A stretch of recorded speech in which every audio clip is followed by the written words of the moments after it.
ആ വെല്ലുവിളിയോ അതിന്റെ ഇതുണ്ടല്ലോ സാധാരണ നമ്മൾ വെക്കുന്ന അതൊന്നും കൊണ്ട് വിളിച്ചോട്ടെ. വിളിക്കുന്നവരോട് ആറ്റിങ്കൽ മുഖാമുഖത്തിൽ നിങ്ങളിപ്പോൾ ഓതിയ ഫൈൻ തിബിനലക്കും എന്ന് നിങ്ങൾ ഓതിയ രൂപത്തിൽ ഒരായത്ത് കാണിച്ചു തന്നാൽ പേരോടാ ഈ പ്രസംഗം ഇന്ന് നിർത്തും. ഇന്ന് നിർത്തിയൊക്കെ ഈ പരിപാടി ഇവിടെ നിന്റെ ചെരുപ്പിടിച്ച് നടക്കും ഞങ്ങൾ. ആച്ചക്കള്ളം അല്ലാടെ പേരിൽ പറയേ ആയത്ത് കണ്ടോളി. ഫൈൻ തിബിനലക്കും നോക്കോ. ഫൈൻ തിബിനലക്കും എടുക്കടോ ചെരുപ്പ്, എടുക്ക് ചെരുപ്പ്. നിർത്തിവെക്കല്ലേ, നിർത്തിക്കോ. ഇന്ന് മുതൽക്ക് നിർത്തിക്കോ പ്രസംഗം. നോക്കോ ഫൈൻ തിബിനലക്കും. ഒന്നും കൂടി വെക്ക്, എല്ലാവരും മനസ്സിലാക്കട്ടെ. വെല്ലുവിളിച്ചല്ലേ നാദാൾക്ക് വന്നു.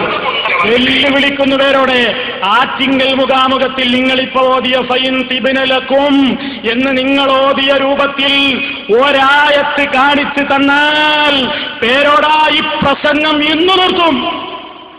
ഇന്ന് നിർത്തിയൊക്കെ ഈ പരിപാടി ഇവിടെ നിന്റെ ചെരുപ്പിടിച്ച് നടക്കും ഞങ്ങൾ. ആച്ചക്കള്ളം അല്ലാടെ പേരിൽ പറയേ നോക്കൂ.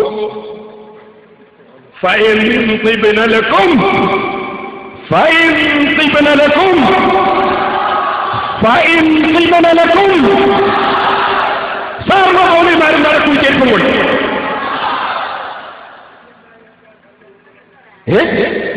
നാദാവർക്കൊന്ന് വെല്ലുവിളിച്ചതാണല്ലേ. ഇനി ബാക്കി വെക്കുമോനെ ഞാൻ ഓരോന്നോരോന്ന് കാണിച്ചു. പിന്നായതല്ല, മിന്നിടിയായതുമല്ല, നിങ്ങൾ മനഃപൂർവ്വം കൃത്രിമം കാണിച്ചത് തന്നെയാണ്. കാരണം എന്താണെന്നറിയോ? നിങ്ങളിവിടെ കാണിച്ച കൃത്രിമത്തിന്റെ സാഹചര്യം എന്ന് പറഞ്ഞുതരാ സദസ്യർക്ക് മനസ്സിലാക്കാൻ. എവിടെ ഇയാൾ ആയത്തോരിയെന്നറിയോ? ഇയാൾ ആയത്തോരിയത് എന്തിനാ? സ്ത്രീധനത്തെ പറ്റി അവിടെ ചോദ്യം.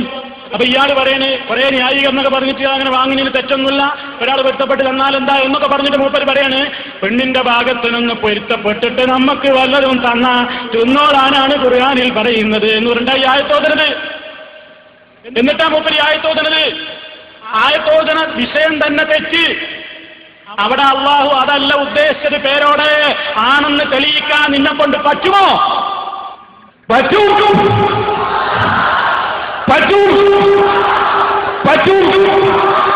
തഫ്സീറുൽ കബീർ ഇമാം റാസിയുടെ തഫ്സീർ 948. ചെറുപ്പും പെറുക്കി നടന്നാ പോരാ കേട്ടോ. ആരാന്റെ ചെരുപ്പും പെറുക്കി നടന്നാ പോരാ, കിതാബ് ഓടി പഠിക്കണം കേട്ടോ. കേട്ടോളൂ. ഈ ഇൽം ഇമാം റാസി ഈ തഫ്സീറിൽ പറയും.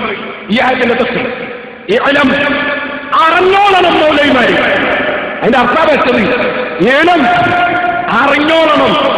അന്നഹു തആല നിശ്ചയം അല്ലാഹു തആല ലമ്മാ അമറഹും ബിഇതാഇഹിന്ന സദഖാതിഹിന്ന സ്ത്രീകൾക്ക് അവരുടെ മഹറുകൾ കൊടുക്കണം എന്ന് കൽപ്പിച്ചപ്പോൾ ഇവിടെ രണ്ട് തഫ്സീർ ഇമാം റാസി പറയുന്നത്. ഒന്ന് ഭർത്താക്കന്മാർ കൊടുക്കണം എന്നാണ് ഇതിന്റെ തഫ്സീർ. ഒരു തഫ്സീർ. മറ്റൊന്ന് ഭർത്താക്കന്മാരോട് വാങ്ങിയത് രക്ഷിതാക്കളത്തിൽ പെണ്ണുങ്ങൾക്ക് കൊടുത്തേക്കണം, അവർ കയ്യിൽ വെക്കരുത് എന്നാണ് വേറൊരു തഫ്സീർ.